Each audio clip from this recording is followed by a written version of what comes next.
बहुत समय पहले की बात है। शीतला माता ने सोचा कि चलो आज धरती पर जाकर देखती हूँ कि कौन मेरी पूजा करता है और कौन मुझे सच्चे मन से मानता है। यह विचार आते ही माता पृथ्वी पर राजस्थान के डूंगरी गांव में पहुंची। गांव की गलियों में घूमते हुए वे यह देख रही थी कि कौन उनका नाम लेता है और कौन उन्हें भूल चुका है।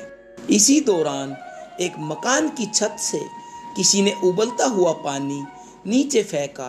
वह पानी सीधे शीतले माता के ऊपर गिरा, जिससे उनके शरीर पर जलन होने लगी और फफोले पड़ गए।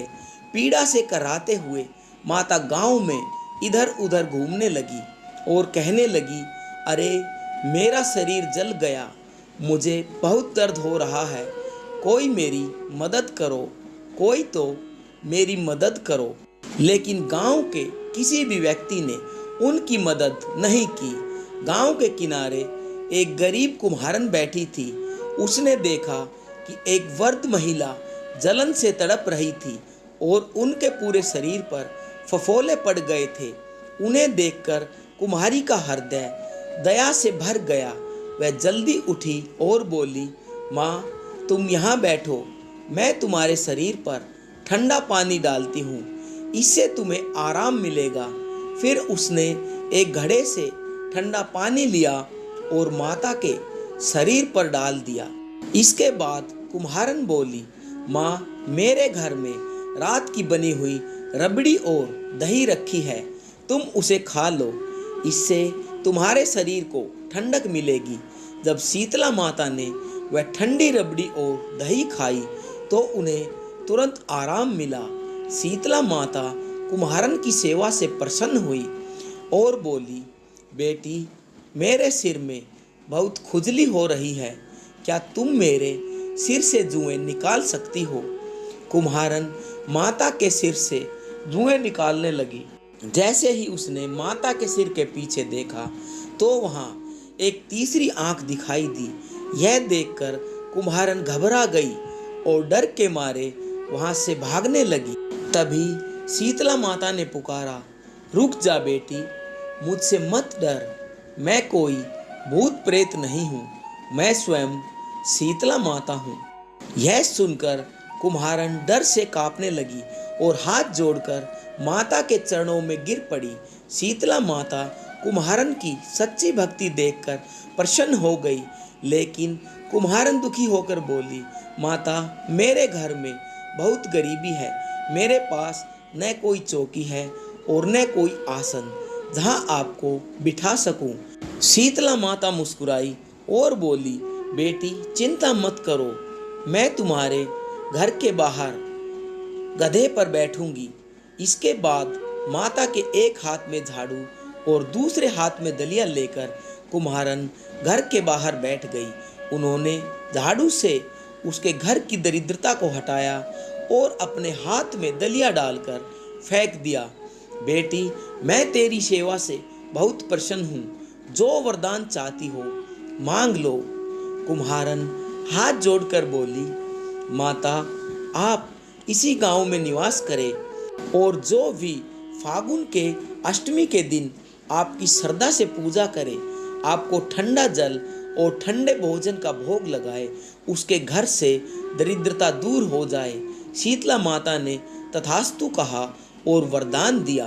बेटी इस घड़े के जल को अपनी झोपड़ी की छत पर छिड़क देना, कल इस गांव में आग लगेगी लेकिन तेरा घर सुरक्षित रहेगा। इतना कहकर शीतला माता अंतर्ध्यान हो गई। कुम्हारन ने माता की आज्ञा मानी और अपने घर की छत पर गंगा जल छिड़क दिया। रात को गांव में भयानक आग लग गई, लेकिन कुम्हारी की झोपड़ी बिल्कुल सुरक्षित रही।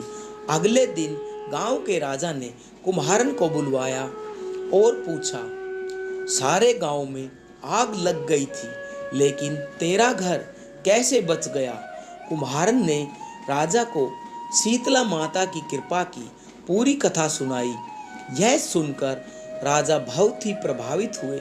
उन्होंने गांव भर में ऐलान करवा दिया कि अब से हर घर में शीतला अष्टमी के दिन चूल्हा नहीं जलेगा और माता को ठंडे भोजन का भोग लगाया जाएगा। एक दिन गांव में एक बुजुर्ग महिला अपने 2 पुत्रों और बहुओं के साथ रहती थी। उसके दोनों बेटों के एक एक संतान थी, लेकिन दोनों बहुएं स्वभाव में एक दूसरे के विपरीत थी। बड़ी बहू स्वभाव से झगड़ालू और आलसी थी, उसे घर के कामों में रुचि नहीं थी। वहीं छोटी बहू मिलनसार, शांत और धार्मिक प्रवृत्ति की थी। शीतला सप्तमी का दिन आया तो सास ने छोटी बहू से शीतला माता के लिए भोजन तैयार करने को कहा। बहू सास की आज्ञा मानकर रसोई में जुट गई। इसी बीच उसका बच्चा भूख से रोने लगा। बहू उसे दूध पिलाने लगी और इसी दौरान उसे नींद आ गई।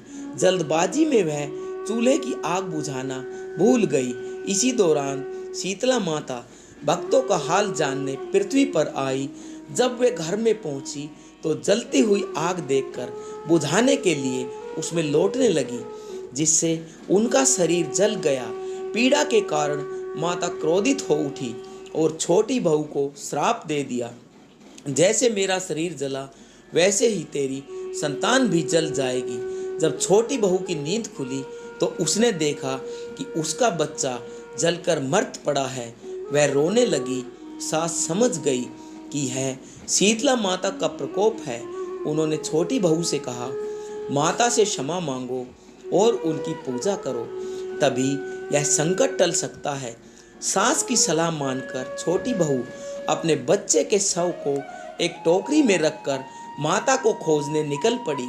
रास्ते में उसे 2 तालाब मिले जिनका पानी खारा था, इसीलिए गांव के लोग उसका उपयोग नहीं करते थे। तालाबों ने उससे पूछा, तू कहाँ जा रही है? बहू ने अपनी विपत्ति की पूरी कहानी सुनाई। यह सुनकर तालाबों ने कहा, जब माता से मिले तो हमारे उद्धार का भी उपाय पूछ लेना। छोटी बहू ने उनकी बातें मान ली और आगे बढ़ी। थोड़ा आगे उसे 2 बैल मिले जो आपस में लड़ रहे थे। उन्होंने भी बहू से पूछा, तू कहाँ जा रही है? जब बहू ने अपनी व्यथा सुनाई तो बैलों ने भी प्रार्थना की कि शीतला माता से हमारे कल्याण का भी उपाय पूछ लेना। थोड़ी दूर जाने पर उसे एक बूढ़ी महिला मिली जो सिर पर खुजली कर रही थी। बूढ़ी महिला ने पूछा, तू कहाँ जा रही है? बहू ने अपनी सारी कहानी सुनाई तो बूढ़ी महिला बोली, क्या तू मेरा सिर खुजला देगी? बहू ने टोकरी नीचे रखी और प्रेम पूर्वक बूढ़ी महिला का सिर सहलाने लगी। जब उसके सिर की सारी जुएं निकल गई तो उसकी खुजली पूरी तरह से ठीक हो गई। उसी समय बहू ने देखा कि उसका बच्चा भी पुनर्जीवित हो गया।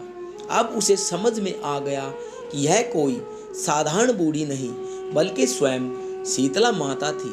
छोटी बहू ने माता के चरणों में गिरकर क्षमा मांगी। माता ने उसे क्षमा कर दिया और आशीर्वाद दिया कि तेरा जीवन सौभाग्यशाली और समृद्ध रहेगा। इसके बाद बहू ने माता से दोनों तालाबों की मुक्ति का उपाय पूछा। माता ने कहा, यह दोनों पूर्व जन्म में सौतन थी जो हमेशा आपस में लड़ती रहती थी और साधु संतों का अपमान भी करती थी। इसी कारण वे तालाब के रूप में जन्मी हैं। अगर तू उनका पानी पी लेगी तो वे मुक्त हो जाएंगे। फिर बहू ने झगड़ते बैलों की समस्या बताई। माता ने कहा, यह दोनों पहले जन्म में देवरानी और जेठानी थे जो हमेशा एक दूसरे से लड़ती रहती थी और घर के किसी भी काम में योगदान नहीं देती थी। अब यह बैल बन गई। अगर तू उनके गले की रस्सी खोल देगी तो वे भी मुक्ति पा लेंगे। बहू ने माता को प्रणाम किया और बच्चों को लेकर घर आ गई। उसने सास और जेठानी को पूरी घटना बताई। छोटी बहू की स्मृति देखकर जेठानी को ईर्ष्या हुई। उसने सोचा, अगर मैं भी माता के दर्शन कर लूं तो मुझे भी आशीर्वाद प्राप्त होगा। अगले वर्ष शीतला सप्तमी पर उसने वही सब कुछ किया जो छोटी बहू ने किया था। माता ने उसे भी वही अभिशाप दिया जैसे मेरा शरीर जला वैसी तेरी संतान भी जल जाएगी। अगले दिन उसका बच्चा भी जलकर मर्त मिला। वह भी अपने बच्चे को लेकर माता की खोज में निकल पड़ी। रास्ते में उसे तालाब और बैल मिले, जिन्होंने माता से उनके उद्धार की प्रार्थना करने को कहा, लेकिन जेठानी ने स्वार्थी स्वभाव दिखाया और उनकी मदद करने से इनकार किया। जब वह बूढ़ी महिला से मिली तो उसने सिर की खुजली मिटाने को कहा, लेकिन जेठानी ने उसे झाड़ दिया और आगे बढ़ गई। वह दिन भर भटकती रही, पर शीतला माता कहीं नहीं मिली। थक हार कर वह घर लौट आई। धनवान बनने के चक्कर में वह अपनी संतान से भी हाथ धो बैठी। शीतला माता, आपने जैसे छोटी बहू पर कृपा की, वैसे भी हम सब पर कृपा करना। हमें रोगों से दूर रखना, शांति और खुशी देना।